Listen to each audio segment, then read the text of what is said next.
Olá, estamos começando mais um BP Entrevista aqui no canal da Brasil Paralelo. Eu sou o Arthur Morrison, você deve me conhecer lá do Conversa Paralela, inclusive nova temporada do Conversa Paralela. Depois diz aí o que você tem achado dessa nova temporada. Só que hoje o papo aqui é diferente. A gente vai falar sobre Clube do Livro, um assunto que vocês vêm nos pedindo há muito tempo e a gente está com essa novidade para vocês. E para conversar sobre Clube do Livro, nada mais do que quem escolheu essa série de livros para esse novo produto da Brasil Paralelo. Eu estou falando dele, Lucas Ferrugem, o CEO da BP. Tudo bom, Lucas? Como é que você tá? Fala, Arthur. Beleza, cara? Tô vendo que você já tá com um livro. Eu já tô fazendo as minhas leituras aqui, cara.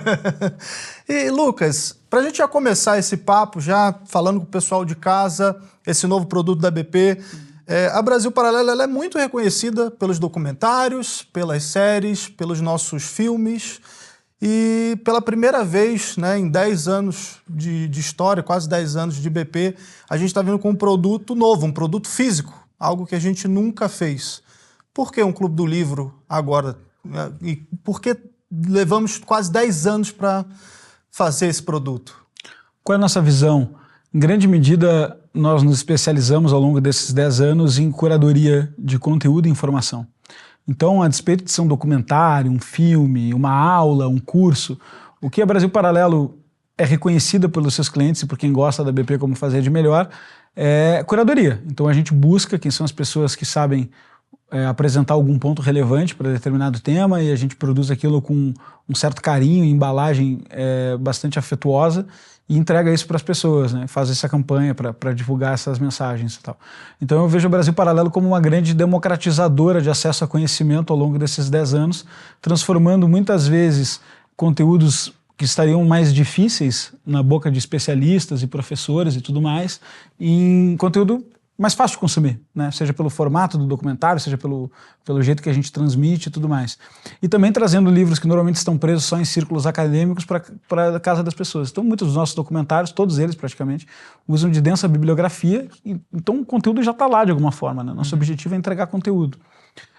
Por que a gente nunca fez um Clube do Livro até aqui? Porque tem uma certa distância dos nossos métodos de produção de filmes, documentários, para método de produção de livro, né? Que envolve gráfica, envolve frete, envolve logística, envolve um monte de coisa diferente. Mas quando a gente faz, a gente conduz uma série de pesquisas aqui dentro, quando a gente faz pesquisas com a nossa base, sejam os assinantes ou seja a audiência, eles reputam que a marca reputam uma alta confiança na marca, uma confiança de 9 em 10, então de 1 a 10, você faz uma pesquisa estatisticamente válida e descobre que a confiança da audiência é 9, e você tenta entender que categorias eles reputam esse conhecimento, né? E não vão usar com essas palavras, mas eles vão reputar conhecimento justamente por esse aspecto de curadoria de conteúdo e informação. A gente sabe que existe um público leitor cativo na nossa base e outro que gostaria de ser. Então parece que Clube do Livro, com os parceiros certos, com as coisas certas, se tornou uma coisa mais interessante de fazer, né? E numa era que a gente vê que tudo é digital, você comentou aqui que o nosso produto sempre foi digital, obviamente. Por que um livro físico, então? Porque não seria muito mais fácil, até para questões de venda, de disseminação desse conteúdo? Por que você acha que a importância do livro físico? Você é um leitor mais de livro físico ou de digital, por exemplo? Eu li nos dois formatos, mas mais livro físico. Eu acho que nem todas as coisas que a gente tem na vida são meramente utilidade, né? A gente não faz só as coisas do jeito mais fácil e mais útil de ser feito. Então eu concordo que as vantagens do livro digital são imensas. Mas a questão é, nós não estamos procurando só essas vantagens, nós botamos outras coisas na conta também na hora de fazer isso, né? E eu acho que a ideia de ter uma biblioteca é uma ideia muito convidativa sempre, porque a biblioteca, tem uma aqui atrás, inclusive, a biblioteca ela tá convidando você a refletir o tempo inteiro. Então ela convive no espaço de ambiente da sua casa e transforma a sua vida. E eventualmente você vai ler justamente porque tem lá aquele objeto físico, né?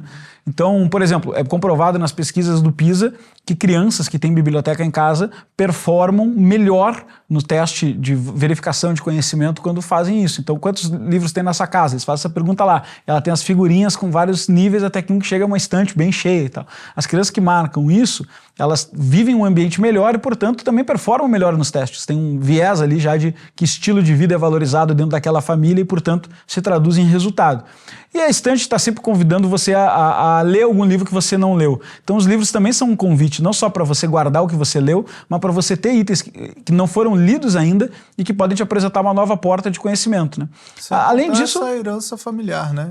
Vira uma herança familiar, você deixa para as pessoas. Eu mesmo herdei uma parte boa dos livros do meu avô, e isso para mim é relevante, tem um elo emocional.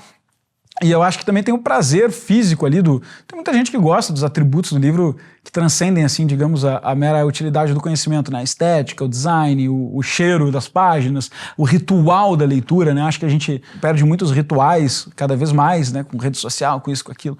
Então, tu poder retomar um ritual, seja no seu quarto, seja antes de dormir, seja de manhã cedo, na sua estante ou na sua lareira, seja quem for você, esses rituais são bacanas de serem retomados, né? Sem contar, você mencionou a estética, eu quero que tá passando na tela aí um pouquinho da nossa estética, das nossas capas. São capas exclusivas, feitas também pelo nosso time aqui de designers. Vai aparecer aí na tela para vocês verem também a qualidade gráfica que a gente está propondo, né, para esse Clube do Livro. E antes de eu explicar para vocês como é que vocês fazem para adquirir esse produto novo da BP, eu queria te perguntar, Lucas, qual que é a diferença, a principal diferença do nosso Clube do Livro para os demais clubes de livros que a gente encontra por aí? Essa é uma boa pergunta. Quando a gente foi fazer o Clube do Livro, eu estava razoavelmente preocupado com o que a gente ia entregar de diferencial, né? Porque existem bons clubes do livro que a pessoa pode ter acesso, existem também as próprias livrarias, que não é uma assinatura, mas a pessoa pode ir lá e comprar o livro que quer. Sim. Então, o que justifica a criação de um Clube do Livro, né? Tem vários pontos, todo mundo sabe das experiências estéticas e tudo mais, com a caixinha bonita, os negócios todos. Isso é legal, um valor de coleção muito bom, tem que ter, faz parte da filosofia do produto. Mas a minha preocupação é, tá bom, vamos então criar uma comunidade em torno de uma determinada identidade e vamos fazer essa comunidade ser coautora de algo, né? Que algo? Eu acho que existem uma certa jornada de leituras que a gente quis trazer para dentro do Clube do Livro. É sempre super difícil selecionar uma coleção de um ano e conseguir fazer essa seleção, né, deixando muita coisa de fora. Mas a gente tentou equilibrar títulos que de fato são, no nosso entendimento, indispensáveis para o tipo de leitura social e filosófica e global que a gente quer propor a respeito desses assuntos, desse estilo editorial da Brasil Paralelo, de pensar a sociedade, as causas e efeitos e tal, com algumas coisas que a gente entende que, embora essenciais, não circulam. Então tem livros que circularam muito e merecidamente nos últimos tempos, no debate público, nas redes sociais, na boca de influenciadores, merecidamente, são excelentes livros. Mas a gente tentou também sair um pouco disso e falar, cara, talvez tenha valor eu pegar outros livros que nós aprendemos com os nossos professores que possa ser introduzido na sociedade brasileira, que podem ser introduzidos na sociedade brasileira e trazer isso. Então a gente tentou escolher livros que estão com baixa circulação em grande medida e completar com um ou outro que realmente nos parecia indispensável para fazer esse arco de reflexão civilizacional que a gente queria propor em alguma medida. Uma das nossas propostas justamente é essa promessa, né, de uma jornada que vai te levar do pensamento grego até as sociedades modernas. Qual que foi justamente esse critério? Porque quando a gente pensa, claro, em leitura de clássicos, grandes clássicos, eu vou pensar, sei lá, às vezes num Dostoiévski, eu vou ler lá e, pô, não encontrei esses livros que eu imaginava que a BP colocaria, de repente, esses livros. Qual que foi o critério, então, para esses 12 livros escolhidos? Tá, falando bem transparentemente aqui, né, sem discurso de marketing, assim. A gente estava pensando em algumas coisas, de pessoa, olha, tem que ser livros que são inegavelmente importantes, tá? Então, tem que ter uma importância, não pode ser um fetiche nosso, falar, pô, esse livro aqui eu acho bacana, vamos botar. Isso era o primeiro ponto. O segundo ponto tem que ser livros que transformam, que chacoalham a sua maneira de ver o mundo por completo, que não muda a sua opinião especificamente sobre, eu mudei minha opinião sobre o processo de fazer mesa, sabe um detalhe? Isso existe também, é legal, mas não, ele muda coisa mais basilar, coisa que faz tu reinterpretar ou requestionar vários fundamentos da vida como você conhece, entende? Então acho que isso era um outro critério. Quais são os livros que têm a capacidade de mudar a lente dos óculos que nós estamos usando para ler o mundo? Se não digo mudar, mas pelo menos bagunçar, balançar isso para você fortalecer melhor seus valores e crenças, né? Então isso era um segundo critério, ele tem que ter esse potencial de impacto, de transformação, além de ser importante. Terceiro critério que a gente usou em quase toda a lista, não toda, porque alguns realmente se mostraram indispensáveis para o nosso propósito, Quais são os livros que, já comentei, têm baixa circulação, ou não estão traduzidos para o Brasil, ou a tradução que teve para o Brasil foi uma tradução muito mal feita, muito antiga, muito precária, ou a tradução que está feita no Brasil tem a edição esgotada, a editora já faliu, não vende mais, então a pessoa tem que ler em outra língua, ou tem que descobrir em outro ambiente, ou tem que pagar uma fortuna para acessar, não vai achar na livraria. Então isso era um outro critério que a gente tinha. Difícil acesso. Difícil acesso. Era um outro critério que a gente tinha na cabeça. Porque já que vai fazer uma comunidade que tem isso, vamos tentar trazer então títulos novos e diferentes em alguma medida, né? E outro critério é que eles tivessem uma baixa interseção sobre períodos históricos e análise, né? Então, se eu vou falar alguma coisa da Grécia, na nossa primeira edição, por exemplo, a gente fez uma antologia, um compilado de textos importantes da filosofia grega que ajudam a entender aquela civilização. Mas veja, não é os melhores textos da Grécia sobre filosofia, porque seria uma outra proposta, o que para um cidadão comum realmente, na nossa interpretação, tem de transformador em textos gregos para quem travar contato. Talvez se você conversar com um especialista em Aristóteles, que dedicou a vida inteira dele estudando os filósofos gregos, etc., ele vai ter sido impactado por motivos diferentes, ele se especializou naquela obra. Mas para alguém que está chegando agora, para alguém que está pensando isso agora pela primeira vez, aquele primeiro contato, quais são os textos que vão transformar a maneira que essa pessoa, que vai dar aquela sensação, pum, de explosão mental, sabe?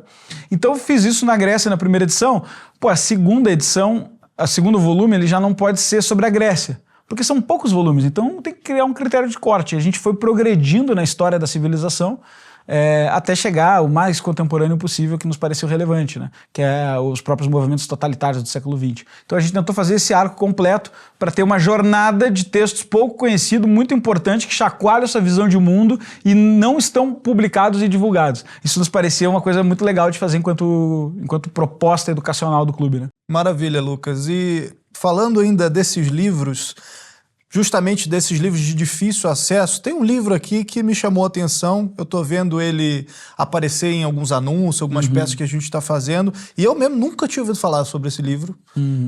Até a pronúncia dele é uma pronúncia meio difícil, né? Um livro que tem uma pronúncia árabe e tal, que é o Muqaddimah. Sim. Eu não vou me atrever a falar o nome do autor, eu vou deixar para você essa aí, tá? Porque só tem consoante o nome dele, mas eu queria entender, por exemplo, esse livro, nunca ouvi falar. E eu imagino que todo mundo que está nos assistindo agora, você tem alguém que conhece esse livro, eu acho meio difícil. Tá.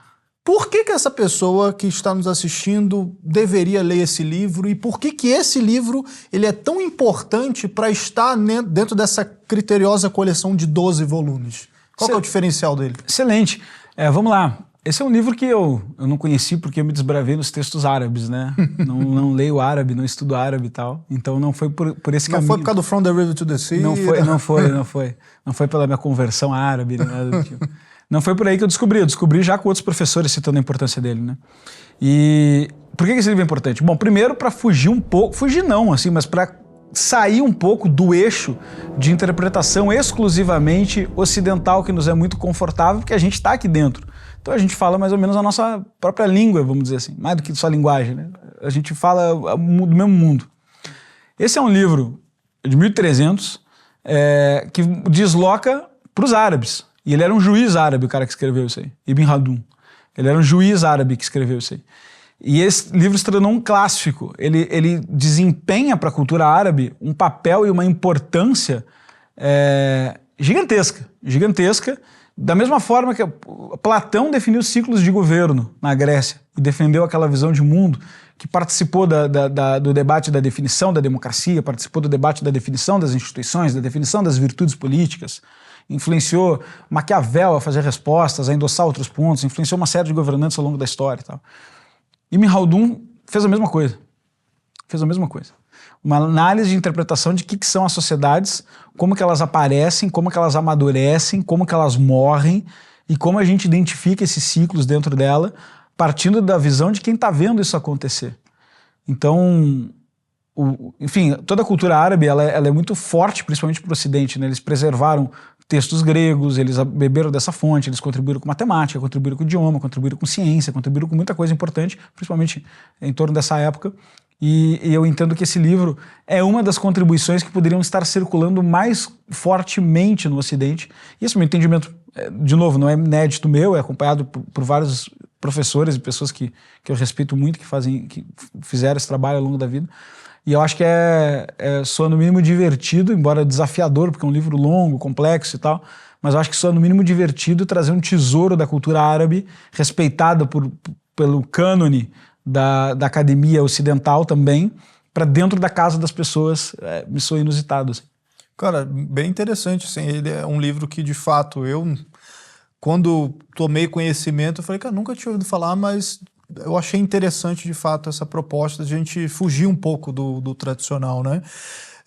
Eu queria aproveitar, vocês que estão em casa nos assistindo, vou pedir para o editor colocar aqui, ao meu lado aqui, toda a lista dos 12 livros que a gente vai ter nesse Clube do Livro. Então a gente já tem tudo selecionado. Os 12 livros, cada mês, certinho, o Muqaddimah vai estar entre eles também. A gente começa com a Grécia e vai até as sociedades modernas, né? Claro, para você fazer parte do Clube do Livro, vai estar aparecendo um link na descrição, tem um QR Code que também está aparecendo aí na tela para você garantir essa oferta especial do Clube do Livro. Mas a minha pergunta, Lucas, vou jogar aqui, que eu acho que é uma pergunta que muita gente pode estar se fazendo. Acabei de jogar aqui os 12 nomes dos livros. Tá aparecendo na tela aí. Por que eu não posso comprar isso pela internet? Não é mais fácil? Então já estou dando todos os livros aqui, a galera tá vendo. Você pode. Mas aí, de novo, né, o produto ele tem que ter uma estratégia de ter uma vantagem. Ele tem que ter produtos aí. Agora é coisa de marqueteiro, não coisa de gente metida aí, intelectual, né? Que eu gosto de ser metido aos dois. Nenhum dos dois eu sou, mas eu gosto de ser metido aos dois. Mas qual que é o marketing daí? Tem que ter 3 coisas no produto. O valor de benefício dele para o teu cliente, então que teu cliente, qual é o grande valor daquilo? Então, uma tesoura, uma biblioteca que você vai ter na sua vida, um convite à cultura, é um valor inestimável ali que você tem, culturalmente falando, é impressionante que você possa ter acesso a esse negócio. A gente fica impressionado com o IA, com isso, com aquilo, mas a grande tecnologia que mudou a história do mundo, de fato, foi a capacidade de transmitir conhecimento escrito, industrializar isso e fazer isso ser acessível às pessoas, né? Então, isso é o benefício concreto, o tesouro cultural, o conhecimento, a transformação que esses textos podem gerar. E que você vai passar para os seus filhos, obviamente. Esse é o valor. Mas o ser humano precisa de mais 2 coisas para estar bem convencido que alguma coisa vale a pena. Ele precisa de vantagens e benefícios.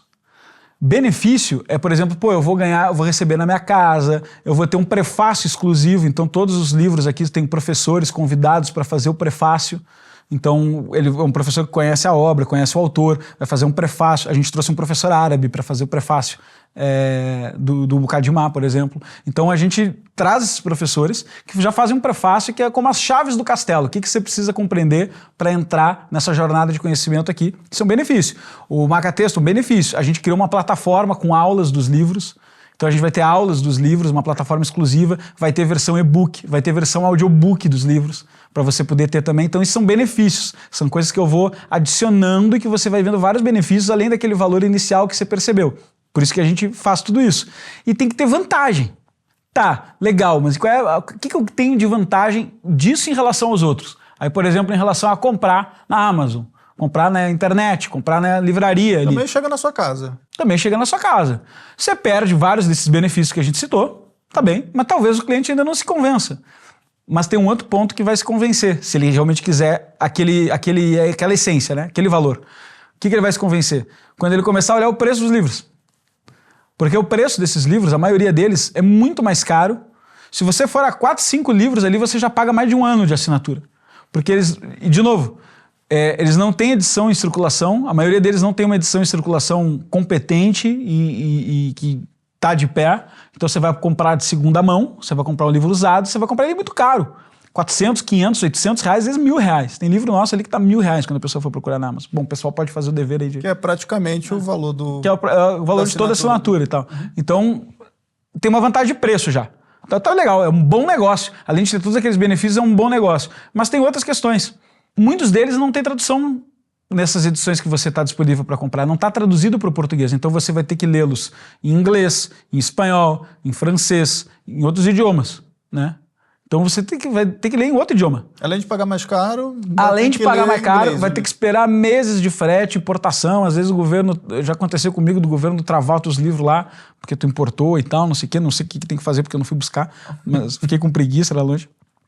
Mas tem tudo isso aí acontecendo. Então, cara, você tá pagando mais barato para um texto no seu idioma, traduzido direto do idioma original, que isso é uma coisa importante, um carinho importante que a gente se atentou, para ter uma edição mais bonita que as edições que estão no mercado, mais bem acabada, com material de melhor qualidade, com prefácio exclusivo, com uma plataforma com aulas, com versão audiobook, com versão e-book, para quem quer ler digital. Você vai ter tudo isso e ainda vai fazer parte de uma comunidade de pessoas com o mesmo interesse. Ainda vai chegar na sua casa. Ainda vai chegar na sua casa. Então, quando você junta tudo isso, que a gente acredita, tá bom, agora esse aí como produto ficou forte para satisfazer as pessoas que querem isso da Brasil Paralelo, entendeu? Então, na verdade, eu acho que a melhor coisa que o cliente pode fazer é ir tentar comprar os livros por conta própria. É o jeito, se ele quer esse negócio e ele vai ir tentar comprar por conta própria, é o jeito mais seguro que eu tenho de saber que ele vai voltar e vai comprar com a gente. Pessoal, vocês estão vendo, eu não preciso fazer mais marketing nenhum aqui, é só assinar o Clube do Livro da Brasil Paralelo, o QR Code vai estar aparecendo na tela, pra você entrar na página, conhecer todos os livros, as propostas, entender melhor essa assinatura e tomar a sua decisão. O QR Code está aparecendo aí no cantinho da tela, o primeiro link da descrição também, vocês ouviram aqui o Ferrugem, né? Eu vou continuar a nossa pauta aqui, porque eu tenho várias perguntas ainda para fazer. Eu imagino que seja a dúvida de vocês também de casa. Ferrugem, tem uma questão aqui que parece muito óbvia, mas na verdade eu acho que ela não é tão óbvia, que é o seguinte: qual que é a principal diferença entre a gente entregar uma sequência organizada já de livros, desde de janeiro até dezembro, em vez de livros aleatórios, de clássicos? Esse livro aqui é muito importante, sei lá, Moby Dick, ou o Shakespeare. A gente pegou e entregou, só que são vários livros que não fazem conexão um com o outro. Por que é mais importante essa sequência que a gente fez? Cara, o que acontece? É natural isso, porque os livros eles não têm uma sequência pré-determinada e cada um tem um repertório diferente quando lê o livro. Então é normal que as pessoas criem o seu próprio caminho na leitura, escolhe um livro que está mais interessado nesse momento, depois vai para outro, etc e tal. E aí você vai criando tijolos de conhecimento na sua cabeça e em algum momento você vai tendo repertório suficiente para amarrar as coisas, conectar uma na outra. Pelo menos isso é o desejado, tá? Isso é o desejado. Você vai comprando tijolinho isolado e aí em algum momento você entende melhor aquele desenho daquela parede, bota uma argamassa e vira um muro, né? Então esse é o desejado. Mas considerando que a experiência nos pareceu mais interessante, pensando que os clientes da Brasil Paralelo são muito alinhados em visão de mundo e valores, etc., nos pareceu coerente, e a experiência do livro é receber todo mês um livro na sua casa, nos pareceu muito coerente desenhar uma continuidade proposta por nós, que não está lá no livro pré-determinado, não está em nenhum manual, etc. Não é isso, mas um certo diálogo que nós e os nossos professores interpretamos como um diálogo possível de se ter de uma obra após a outra para fazer uma reflexão mais estruturada na sociedade. Certamente aqueles livros vão ter um impacto individual, mas eles vão ressoar um pouco diferente, sanduichados pelo anterior e pelo próximo.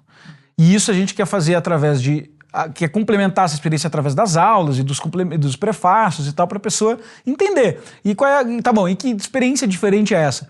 A experiência diferente que a gente está tentando propor aqui, uma experiência de comunidade, é a gente fazer uma viagem, né, a brief history, como os americanos do mercado editorial usam. Então, uma breve história, um voo pela história da civilização e as diferentes interpretações que essa história civilizacional já ganhou. As diferentes interpretações do que promove ascensão e declínio. As diferentes interpretações de que é um governo, de que é virtude de um povo, de que é religião, de que é sociedade, de que são elos. Isso nos pareceu muito interessante, né? Dos nossos valores, liberdade, fraternidade, não sei o quê. Tu pegar tudo isso e amarrar com o espírito do tempo das épocas e ir costurando isso para que, ao final dessa jornada, ao final de um ano, após essas aulas, o consumo desses conteúdos, a meditação sobre essas mensagens, a pessoa sinta que tomou, para usar uma expressão do populacho, tomou um banho de loja. Falou assim, caraca, eu evolui muito intelectualmente esse último ano. Pelas mensagens que os professores propuseram, pelas mensagens dos livros, pelas reflexões que eu mesmo utilizei meu repertório cruzado com essas mensagens para fazer, e também pela conexão que um assunto tem com o outro.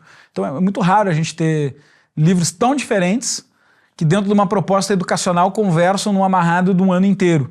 E eu acho que isso a gente vai ser muito feliz se for bem sucedido nisso, quem vai dizer, quem participou, obviamente, Mas eu me entusiasmo muito mais por esse tipo de experiência, que é opcional, quem não quiser fazer dessa forma, que não o faça, mas eu acho que é mais enriquecedor, já que a gente tem essa possibilidade. Eu acho que essa é uma proposta muito feliz. Eu me lembro de uma certificação que a gente já produziu aqui, do Travessia, né? É justamente isso, você sair de um ponto e chegar ao outro através dessa linha de conhecimento, das aulas e tal. E muita gente, quando vai comprar um livro, principalmente esses livros clássicos, né? Às vezes a pessoa compra por impulso, e aí fica bonito o livro lá na estante e ela começa a ler, ela sente uma certa dificuldade seja com os textos, seja com a linguagem, seja porque ela não tem costume de ler. O que você diria para essas pessoas? Você acha que esse material de apoio pode servir como uma bengala ali para a pessoa continuar nesse processo e, de fato, conseguir terminar o ano se sentindo mais culto, mais inteligente? É para isso, né, em grande medida, assim, porque dependendo do seu grau de repertório, conhecimento, experiência com leitura, são textos que podem apresentar dificuldades, né? E eu acho que tá aí um pouco do papel do prefácio, situar a pessoa no mundo que aquela obra está acontecendo, na importância do porquê que você tem que entrar nisso aqui e tal. Tá aí a importância das aulas, aí fazer uma revisão do conteúdo que está lá dentro. Ou se a pessoa quiser assistir aula, eu não tenho problema com isso, principalmente quando os livros não são... A gente escolheu não fazer literatura, né? A gente escolheu fazer livros... O termo não é técnico, vá lá, mas que não são romances. Então, quando são livros técnicos, eu não vejo problema a pessoa fazer primeiro a aula e depois ler o livro e depois rever a aula. Eu não vejo problema nesse tipo de caminho, sabe? Tem gente que vai dizer que vai enviesar, mas é da sua preferência, na minha opinião. Porque você revisa aquele conteúdo, você faz a leitura, você volta, você faz uma certa leitura acompanhada com a aula ali, conforme a aula vai cobrindo os pontos, você vai avançando. Então cada um vai achar seu jeito, entende? Tá consumindo um pouco em leitura, tá com dificuldade com a leitura, vai para o audiobook, tá com dificuldade no audiobook, volta para a leitura. Então, acho que facilitação e assumir essa responsabilidade, olha, eu vou fazer o máximo que der para que você consiga entender e refletir sobre isso aqui, é o papel desse tipo de entrega extra, né?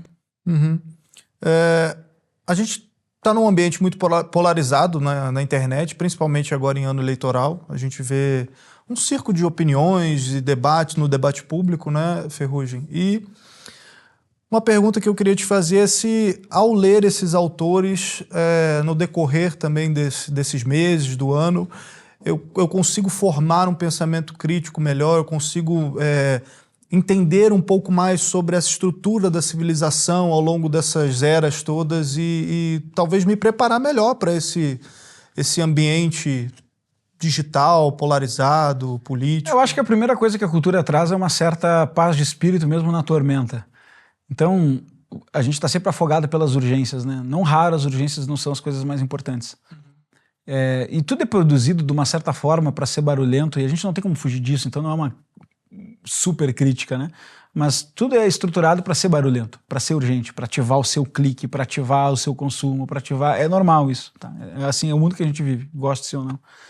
Então, a gente tem que saber que a urgência é uma coisa que está perigosa na vida. É uma tentação muito frequente pra gente hoje em dia. E muito bem estruturada, estudada e tal. Então é legal que você, conforme você vai adquirindo cultura, não é que as coisas elas não perdem importância. Muita gente confunde isso. Seria uma má absorção de cultura com um certo ceticismo, uma coisa o cara ficou pessimista e tal. Tudo bem, isso pode acontecer, mas não, no meu entender, no mau uso dos instrumentos, né?